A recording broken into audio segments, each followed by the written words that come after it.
Okay, good afternoon. Again, I'm Carlos Arteaga, co-chair of this symposium, and I'll be moderating our first mini oral session of the symposium. I think this is an innovation that we have introduced to give a forum to phase 1, phase 2, novel trials, not necessarily final, interesting designs, again, thought-provoking studies that I thought we need to keep an eye on and elevate as part of their visibility, as part of the symposium. Each of present thought-provoking studies that I thought we need to keep an eye on and elevate as part of their visibility, as part of the symposium. Each of presenter will have 5 minutes. There'll be no questions, but obviously they'll be available after the session for your questions and engagement.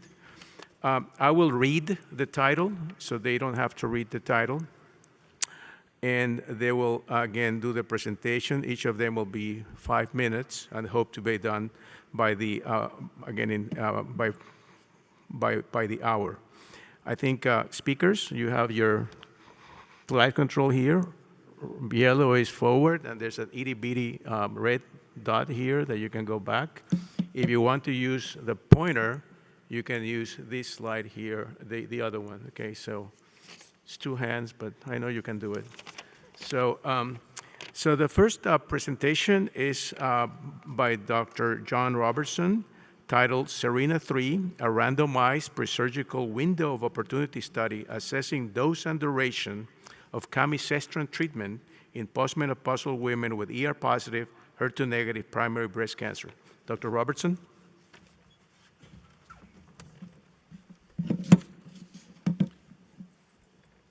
Thank you for the invitation to speak today.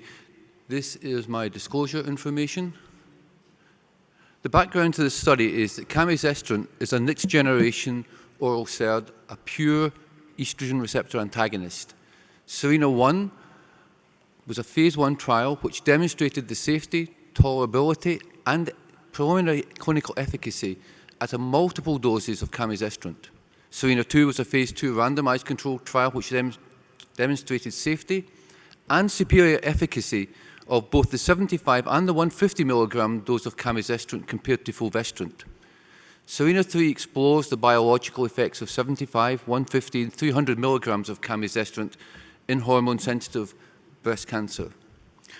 On the top left-hand corner, you can see the key inclusion criteria. In the top right-hand corner, you can see the primary endpoint, which was a change in ER-H score by immunohistochemistry. There were a few secondary endpoints, but the most important one was Ki-67, which we will show today.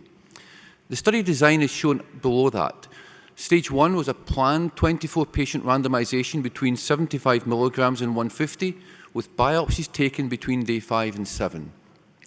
This initial data showed there may be some evidence of dose effect, and so to try and explore this further, stage 2 looked at a much larger number to give a statistical significance, if possible, between the different doses, 75, 50, 150, and we added a 300 milligram dose to see if there was a dose effect, dose response curve. This showed no difference in ER, as I'll show you, but there still was a question about Ki-67, and for that reason we had a stage 3 planned, whereby we randomized patients to 75 milligrams, 150 milligrams, this time biopsying at day 12 to 15. The on-treatment biopsies, as you can see, were flanked before and after by PK data, and that's shown in the orange arrows. There was no stipulation for baseline Ki-67, but there was a pre-specified sensitivity analysis of patients with Ki-67 scores of greater than 5%. This slide shows the baseline characteristics. For each of the patient characteristics shown, 90% of the randomized patients fell within the red boxes, indicating that the study was well balanced, both in terms by arm and by the stage of the study. This is the PK slide, and what it shows is the black lines on the figures indicate the PK profiles for the 3 doses which were derived from the extensive phase 1 SERENA-1 data. In SERENA-3, the camizestrant exposure was consistent with the PK modeling in SERENA-1, showing good differentiation between each of the 3 doses, as you can see there. It did, however, as the bottom bullet point shows, raise the question, does PK steady state reflect PD steady state? And is this different between different PD endpoints, i.e. ER and Ki-67? This is the primary endpoint, the percentage change in ER expression. On the left-hand side, you see the absolute values. On the right-hand side, you see the percentage change. It is a busy slide, and I want to focus on the critical results on the right-hand side. And what you can see there is that there was no difference between any of the doses on any of the days of biopsy, with around 62 to 66% of percentage change in ER expression for all doses and all time points. This is the secondary endpoint, which is Ki-67, percentage change. On the left-hand side, again, is the absolute scores. On the middle figure, what you can see there is the percentage change for the intention to treat population, and on the right-hand side is the pre-specified analysis. Again, a busy slide, and for this limited time, I want to focus on the right-hand side. And what you can see here is that after 5 to 7 days exposure, camizestrant 75 milligrams reduced Ki-67 score to a lesser degree than 150 and 300. But by the 12 to 15-day exposure, you can see that camizestrant 75 milligrams and 150 milligrams reduced the Ki-67 score to a similar substantial degree of 82%. It still left the question, does PK state not necessarily translate to PD state? And it looks as though it's slightly different for ER than it is for Ki-67. In summary, SERENA-3 demonstrated that the 75 milligram dose of camizestrant achieves maximal levels of ER degradation, antagonism, and downstream Ki-67 suppression. All camizestrant doses were well tolerated. The exploratory multi-omics analysis, which I haven't time to show today, were consistent with the IHC results. SERENA-2 provides strong evidence, therefore, SERENA-3 in combination with SERENA-2 provides strong evidence that 75 milligram is the optimal dose for camizestrant, including in the adjuvant setting. There are ongoing 2 phase 3 trials in the advanced breast cancer setting, SERENA-4, SERENA-6, and there are now recruitment started in 2 phase 3 adjuvant studies, Cambria-1 and Cambria-2, which have poster descriptions at this meeting. Specifically, SERENA-3 showed a specifically designed multi-dose pre-surgical PD study enabled the optimal dose selection of camizestrant. These are the acknowledgements, and I thank you for your time.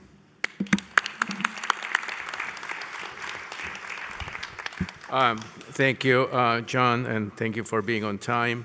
And I think I'm sure there'll be questions later about the lessons learned from this very interesting design that may tell us about how to think of other phase, pre-surgical so-called window studies. The next presentation is by Dr. Oukseub Lee from Northwestern University, titled A Randomized Phase 1 Preoperative Window Trial of Transdermal Endoxifen in Women Planning Mastectomy, Evaluation of Dermal, Safety, Intra-mammary Drug Distribution, and Biological Effects. Dr. Lee?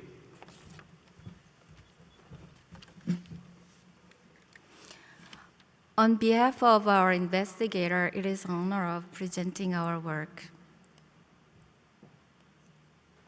Despite clear evidence of benefit, more than 80% of women at increased risk for breast cancer decline preventive medications. Recent research focused on reducing symptoms and adverse events. These efforts included identification of lowest effective dose and development of transdermal delivery of risk-reducing agent.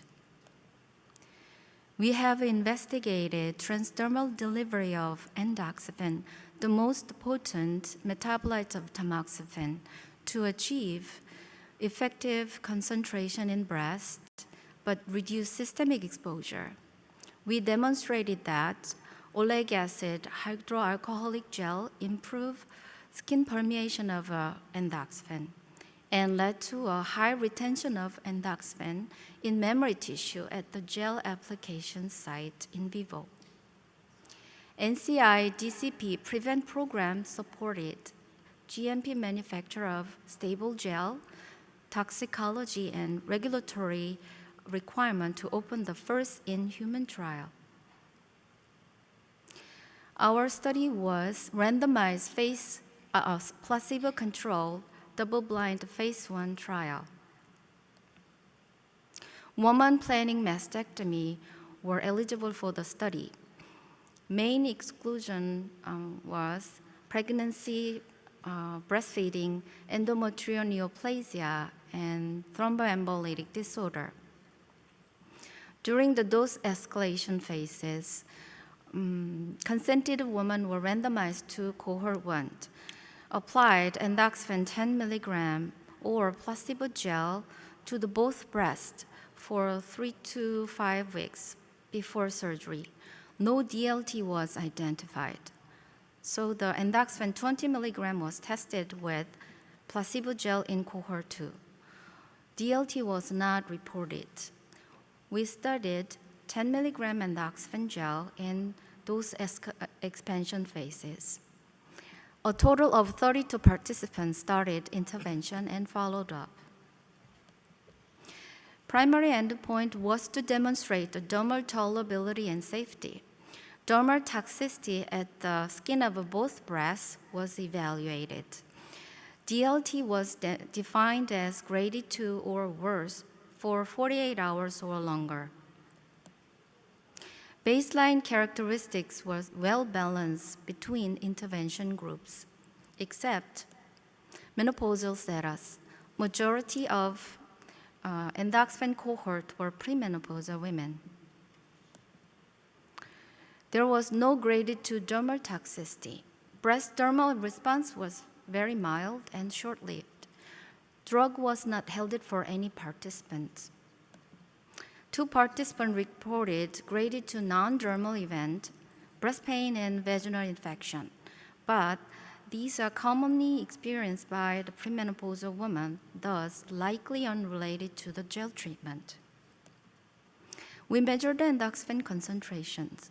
Overall, breast concentration was in a range of 1 nanogram per gram, but it was not significantly different between 2 endoxifen dose cohorts. Benign and tumor sample have a similar endoxifen concentration. Breast exposure was significantly higher than systemic exposure, which was minimal. We explored tumor biomarkers of the woman with pre- and post-treatment sample. Overall, Ki-67 reduction was non-significant. Gene expression analysis using the gene related to proliferation, invasion, and modification of extracellular matrix and cell cycle identified non-significant downregulation, except invasion panel, which showed a significant downregulation. In conclusion, our endoxifen gel at 10 and 20 milligram was safe over a month. Distribution of endoxifen in the breast relatively uniform. Systemic exposure was minimal.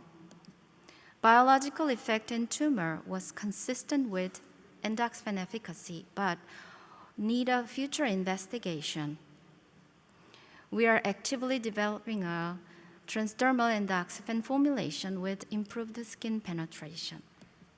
Thank you for our participant, research coordinators, investigator, and collaborator. Thank you for your attention.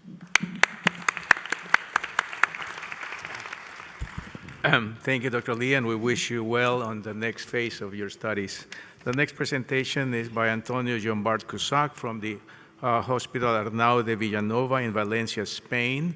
The title of the presentation is PARSIFAL-LONG, Extended Follow-up of Hormone Receptor-Positive, HER2-Negative Advanced Breast Cancer Patients treated with fulvestrant and palbociclib versus letrozole and palbociclib in the PARSIFAL study. Antonio? Thank you, Carlos. Thank you on behalf of my colleagues and investigators. That's my statement.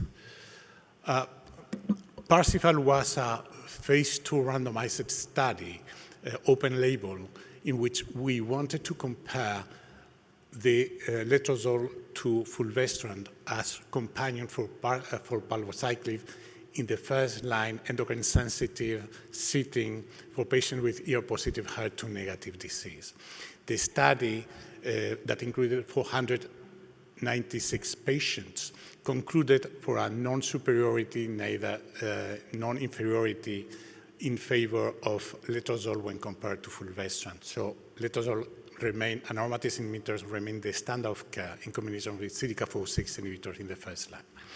This study was concluded after a median of 32 months of follow-up, and we propose expansion and extension of the follow-up by a new study. As I remind, the PARSIFAL was closed. So we propose a study to capture follow-up for those patients all over the countries where the patients were included, looking for overall survival as a primary endpoint for the combinations, the two combinations, and as well trying to combine if no differences were observed.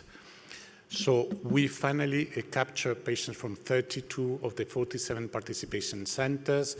There were countries like Russia that were not allowed to participate at that time, as well as some centers with minor numbers that declined to participate, particularly in Germany and in Italy.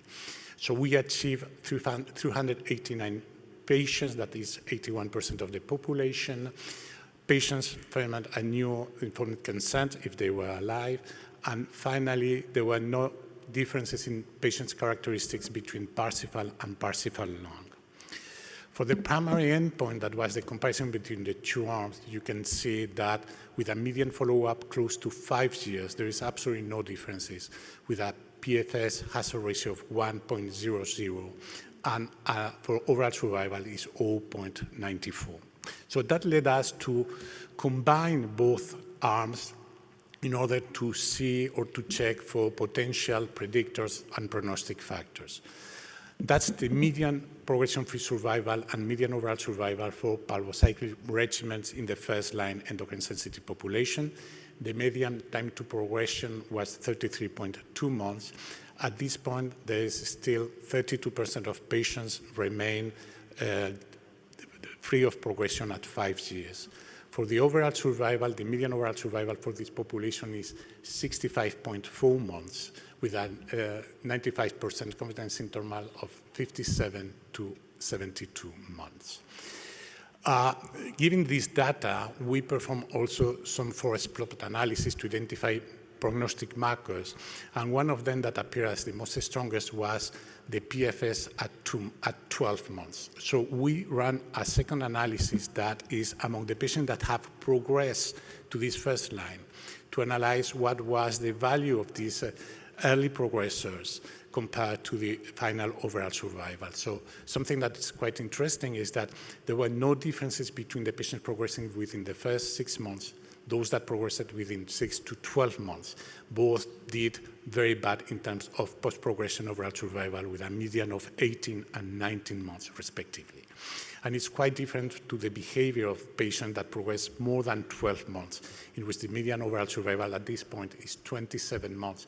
But it's also true that there's less than 50% of events.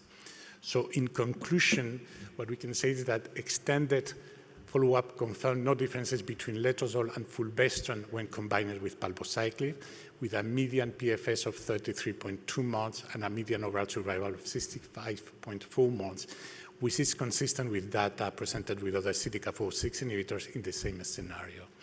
Early progression, less than 12 months, appears as a new clinical value to identify patients with very aggressive profile, for which probably in the future we'll consider alternatives to second-line endocrine therapies. And we plan an extended analysis in the next year, trying to incorporate all patients from all centers in a new analysis. Thank you very much, particularly for patients, investigators, and particularly to Metzger team, as well as the support from Pfizer for this study. Thank you very much.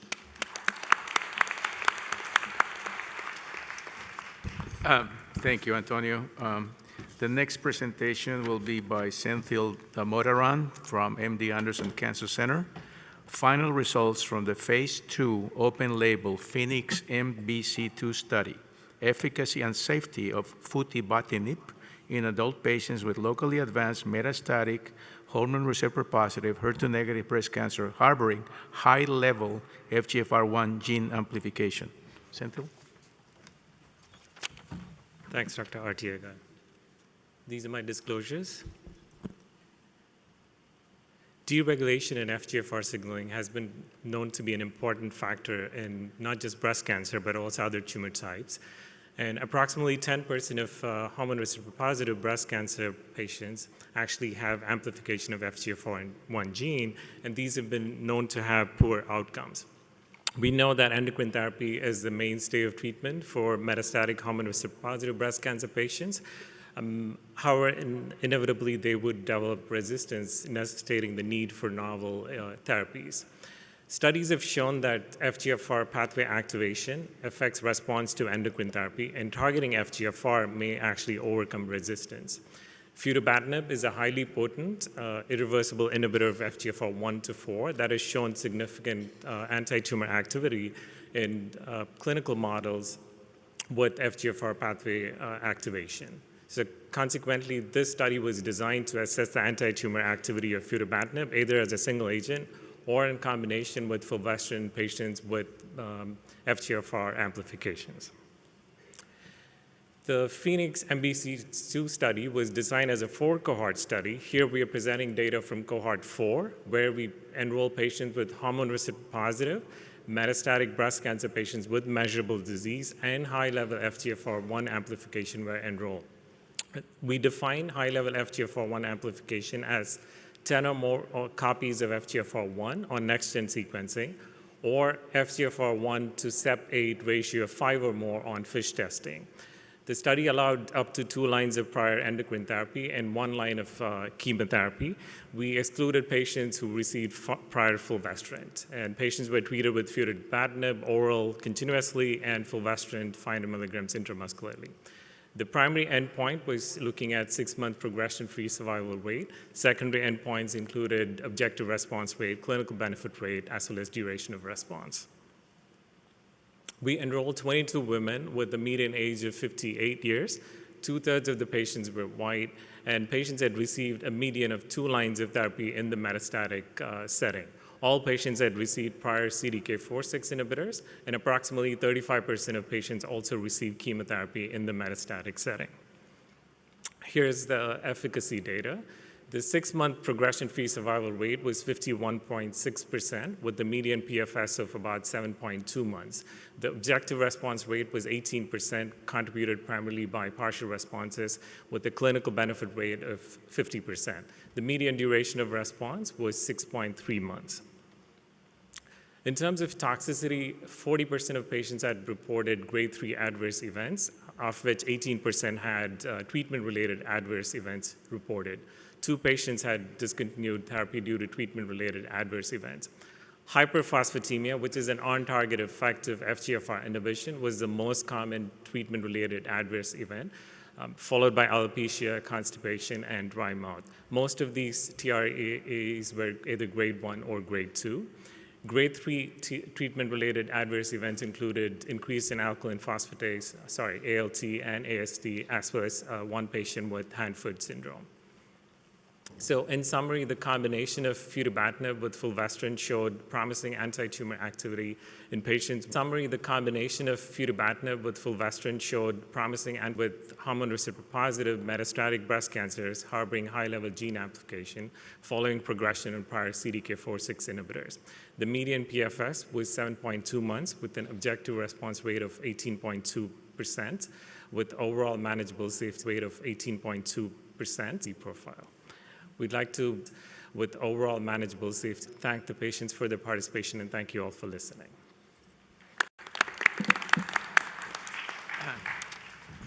Thank you, Senthil. I mean, clearly, this suggests that we need to think differently of FGFR1 dependence by making our biomarkers a little more stringent when we select patients for trials.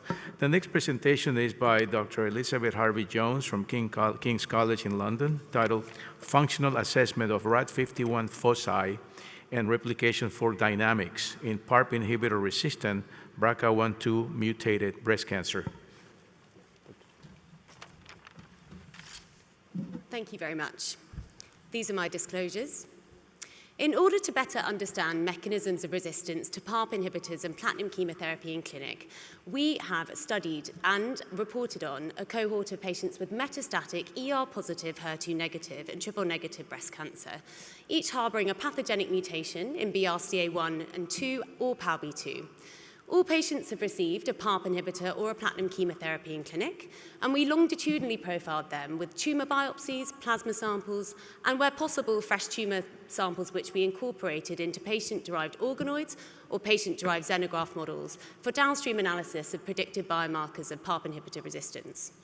Current predictive biomarkers include the presence of a germline mutation in BRCA1 or 2, and in ovarian cancer, the presence of a homologous recombination deficient mutational signature, but there are limitations to these. Therefore, we have carried out functional analyses of homologous recombination repair proficiency to see whether they can be utilized as biomarkers of PARP inhibitor resistance.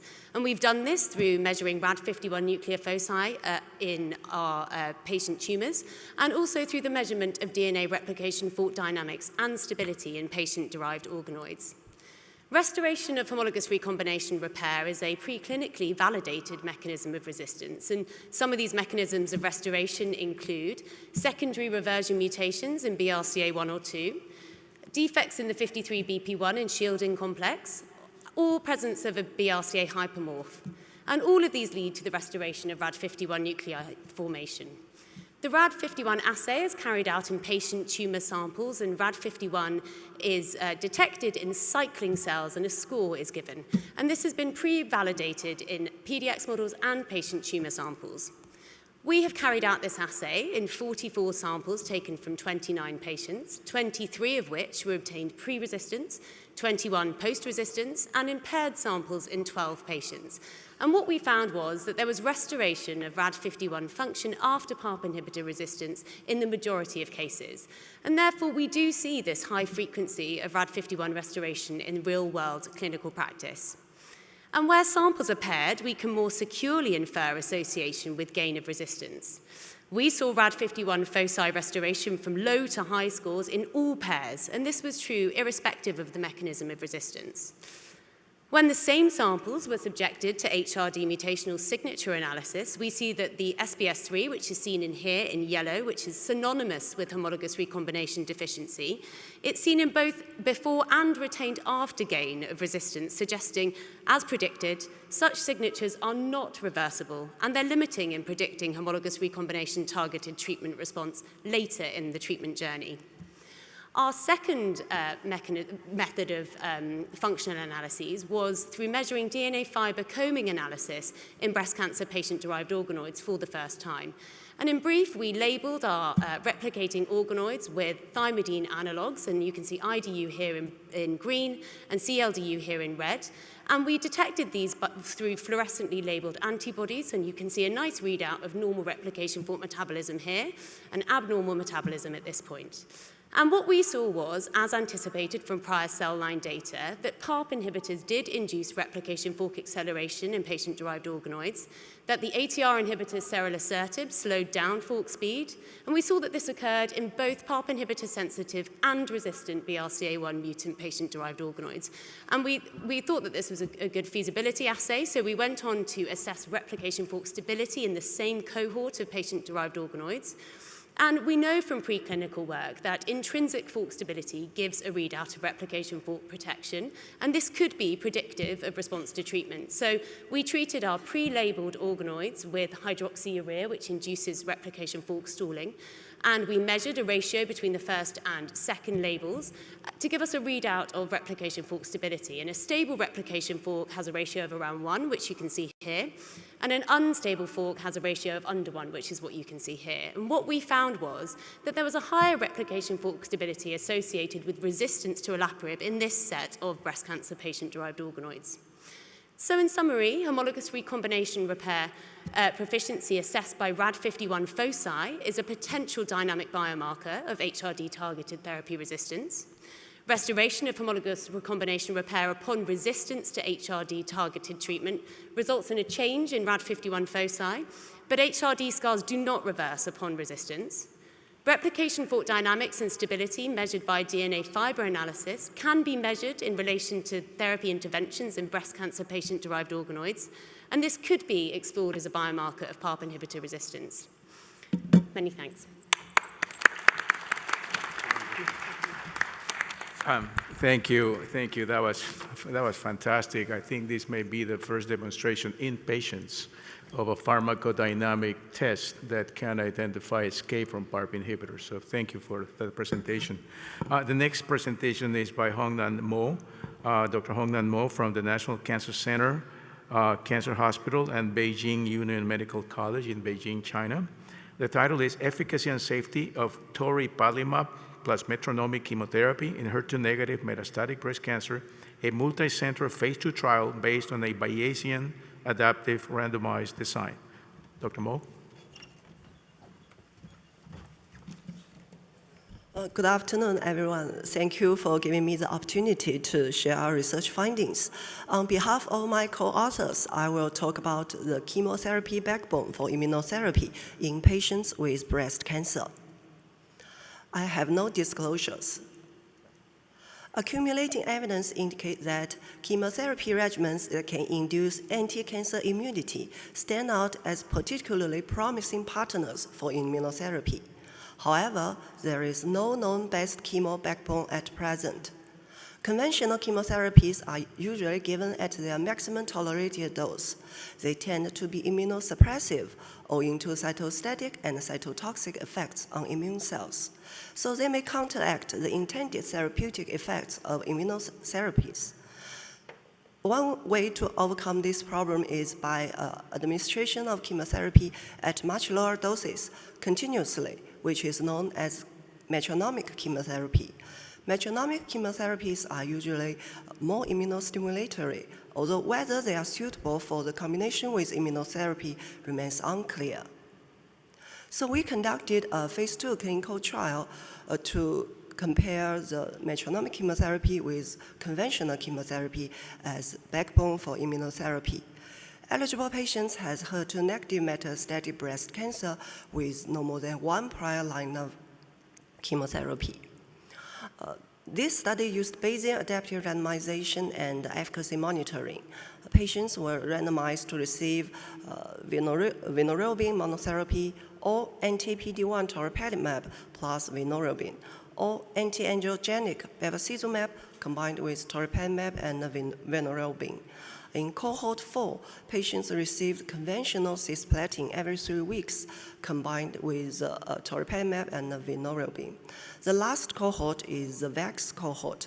Patients received toripalimab combined with a metronomic VEX regimen comprising vinorelbine plus cyclophosphamide plus capecitabine. The primary endpoint is disease control rate, and the secondary endpoints including progression-free survival and adverse events. Here are our results. A total of 103 patients were randomized. Among the 5 cohorts, the VAX and the cisplatin cohort had the highest disease control rate. Progression-free survival of the VAX cohort was the longest, reaching 6.6 months, while in the cisplatin cohort, patients' progression-free survival was shorter, only 3.5 months. Subgroup analysis revealed that in patients with triple-negative breast cancer, again, the VAX cohort had the highest disease control rate and the longest progression-free survival of 9.8 months. Overall, the regimens were all well tolerated. Adverse events of any grade occurred in 66% of patients, and nausea was more common in the cisplatin cohort. Meanwhile, we used mass cytometry to characterize the protein expression of peripheral mononuclear cells. Our results illuminated specific remodeling of lymphoid and myeloid cell subsets in the responders. Alteration of this systemic immune profile, rather than baseline characteristics, exhibited a substantial correlation with immunotherapy response. It's worth noting that Metronomic VAX regimen reprogrammed patients' systemic immune profile to improves the immunotherapy efficacy. To summarize, Metronomic chemotherapy combined with PD-1 blockade resulted in better progression-free survival and disease control. It reprogrammed patients' systemic immune profile to improve immunotherapy efficacy. So, compared with conventional chemotherapy, Metronomic chemotherapy may serve as a more suitable backbone for PD-1 blockade in patients with breast cancer. This concludes my presentation. Thank you.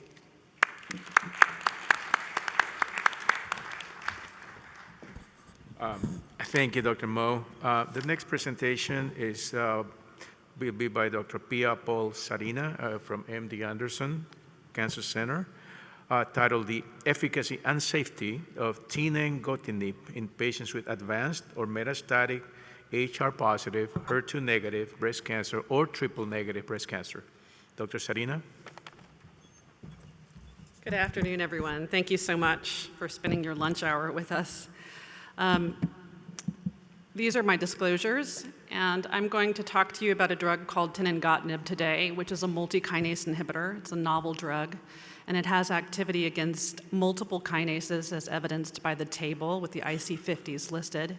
But what makes this drug unique is kind of a comprehensive modulation of several hallmarks of cancer, including cell cycle, epithelial to mesenchymal transition, lineage plasticity, and others.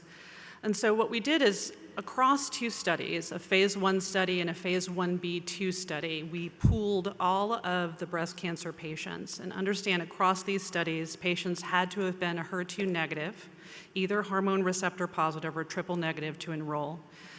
Patients were given Tivantinib, which is an oral agent, either once daily or twice daily. The cycles were 28 days. You can see the NCT numbers on the left lower hand side of the slide. And demographics across these 36 breast cancer patients included a median age of 52. The majority of patients, at 83.3%, were stage 4. The majority of the breast cancer patients enrolled were triple negative at 66.7%. And these were heavily pretreated patients with a median line of 5 prior therapies. And so what I did for the waterfall plots for monotherapy is broke them apart, focusing on hormone receptor positive, and then the next slide will be triple negative. And so for our hormone receptor positive breast cancer patients, our overall response rate was 45%. And triple negative, our overall response rate was 24%, but you'll note the red stars on the slide, and those indicate patients that were originally diagnosed with hormone receptor positive disease. And you can see amongst these specific patients, we had 3 PRs and 2 stable disease. There we go. This is a swimmer plot for the monotherapy patients, and you'll see median PFS for our hormone receptor positive patients is 5.68 months, and for our triple negative breast cancer patients, 2.73 months. And this is our combination arm, and you'll notice the numbers here are very small, and that's because to date we've only enrolled 1 dose level, which was 8 milligrams of Tivantinib daily, along with nab-paclitaxel 100 milligrams IV on days 1, 8, and 15. And so amongst these 6 patients, you'll see that we had 1 PR and a patient, again, that's triple negative breast cancer, but was originally diagnosed hormone receptor positive. And they had a decrease in their tumor measurement, PR minus 54.2%, and were on study for a little over 6 months. And for median PFS, we have 3.53 months. Safety-wise, for our breast cancer patients, we did not see any different signal in monotherapy than our other solid tumor patients. You'll see that the most common toxicities were hypertension, diarrhea, hand-foot syndrome, stomatitis, and nausea. These were mostly of low grade. They were easily managed, reversible with dose holds. And again, for the small numbers of patients treated at dose level 1 and the combination arm with nab-paclitaxel, we have similar side effects except for the addition of neutropenia. We had 1 DLT, grade 3 neutropenia. hence the reason 6 patients were enrolled. It was a 3+3 design, and we did have one patient with a grade 5 event, not in the DLT period, but further away in the study or further along in the study, that was thought, at least by that investigator, to be possibly related to both drugs because they couldn't flesh out which drug may have been the culprit. But in the combination arm, again, the majority of these treatment-related adverse events were easily managed and reversible with dose hold. And so in summary, we're excited because we're seeing some promising anti-tumor efficacy, especially when you take into account the patients having 5 median lines of prior therapy, so clearly heavily pretreated. The safety profile in our breast cancer patients, again, it was easily managed and reversible with dose holds. Combination arm obviously needs more work. To date, we've only enrolled 1 dose level, but we are seeing some promising activity with 1 PR and a median PFS of 3.53. And a lot of investigator-initiated trials will be coming forward for future studies in this subset of patients, hormone receptor positive, HER2 negative. As a monotherapy, looking at tumor biopsies and blood-based correlatives to really try to narrow down on molecular changes that might be driving resistance, as well as new combinations. And with that, I'd like to show you guys my acknowledgement slide, and thank you for your time.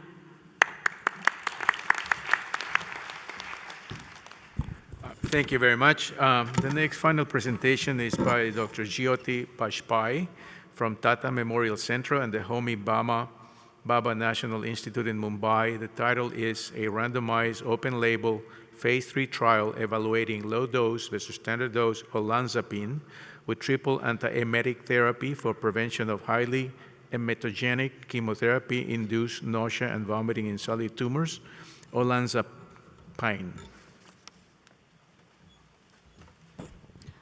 Thank you very much, organizers, for this opportunity. There is no relevant conflict of interest to disclose here. We are well aware that chemotherapy-induced nausea and vomiting is a particularly unpleasant adverse event for cancer patients. Standard guidelines recommend triple antiemetic therapy with neurokinin-1 receptor antagonist, 5-HT3 receptor antagonist, and dexamethasone for patients receiving highly emetogenic chemotherapy. Olanzapine in standard dose, 10 milligram, when combined with triple antiemetic, was found to be highly effective in controlling chemotherapy-induced nausea and vomiting, but was associated with significant daytime somnolence. This has precluded its widespread use in clinical practice. Therefore, an appropriate antiemetic regimen with low practical dose of olanzapine needs to be investigated for its efficacy in controlling CINV and reducing daytime somnolence. We hypothesized that a lower olanzapine dose of 2.5 milligrams per day would reduce the chemotherapy-induced nausea and vomiting equally as a 10 milligram standard dose, both given along with a triple antiemetic regimen, inclusive of a single steroid dose, but will have a better toxicity profile, especially with regard to daytime somnolence.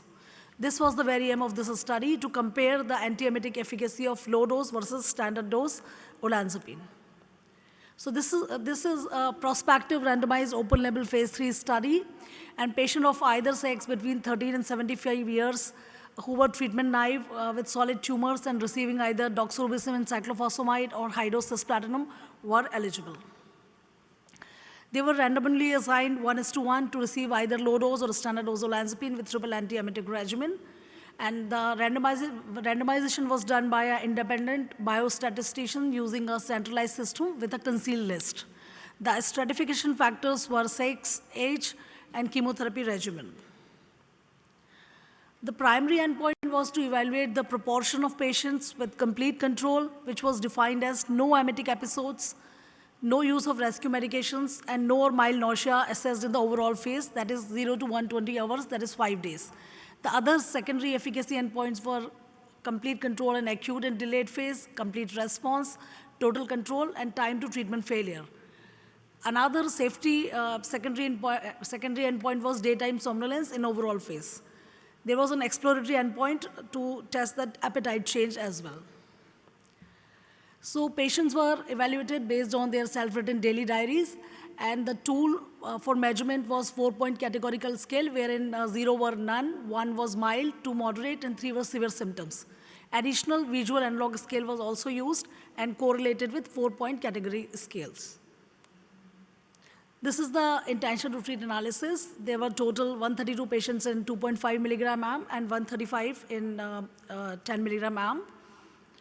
These are the baseline and treatment characteristics. We can see that they were well balanced with respect to sex, ECOG performance status, comorbidities, diagnosis, and chemotherapy regimens. This is the primary endpoint, complete control in overall phase, that is 0 to 120 hours, 5 days. And the complete control in overall phase was 44.7% versus 43.7% in 2.5 versus 10 milligram olanzapine arms, respectively, with a difference of -1%, that is one-sided 95% confidence interval of 1 to 9.01%, which excludes the non-inferiority margin of 10%. So this is the outcomes with respect to primary and secondary endpoint. We can see there is a non-inferiority. With respect to the safety endpoint, the important daytime somnolence for all grades as well as severe grades, it was olanzapine 2.5 milligram was found to be superior. So there were certain limitations for this study. This was single center, predominantly women with breast cancer who received anthracycline-based chemotherapy. However, the study population was homogeneous and the short accrual time with adequate power. There was open label study, but outcome assessors were blinded towards the arm allocation. The steroid dose was, a single dose of steroid was used, but was exploratory, so we need further trials to further confirm these exploratory, endpoints.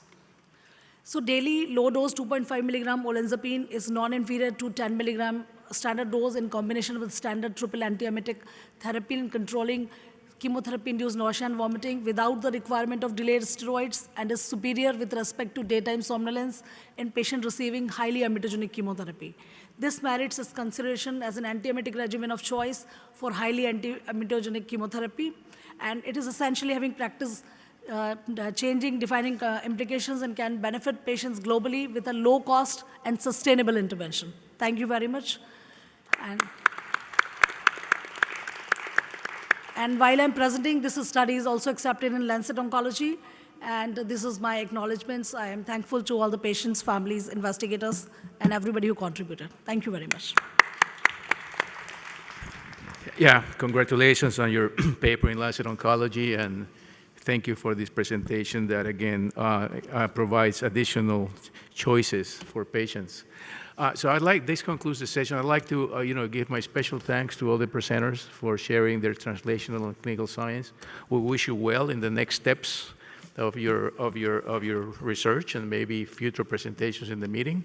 Again, they will be available. I'm sure there are many questions about their presentations. They'll be available for your questions, but I would like to now conclude the session, and thank you for being here.